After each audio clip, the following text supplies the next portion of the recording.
Buenas tardes amigos, les quería enseñar el problema de esta VEN 2001 Econoline. El problema era misfire o falla en el cilindro número 8. Le reemplazamos la bobina, pero antes de reemplazarla revisamos la bujía y el inyector, a ver si estaba trabajando. Para revisar el inyector yo utilicé esta herramienta. ¿Alguien la ha visto? ¿Alguien la ha utilizado?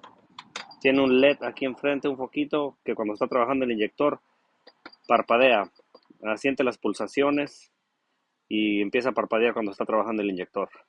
Por ejemplo, aquí era el 8 que estaba fallando, aquí está el inyector, colocamos el testeador y ahí pueden observar que está trabajando correctamente el inyector, pulsaciones continuas.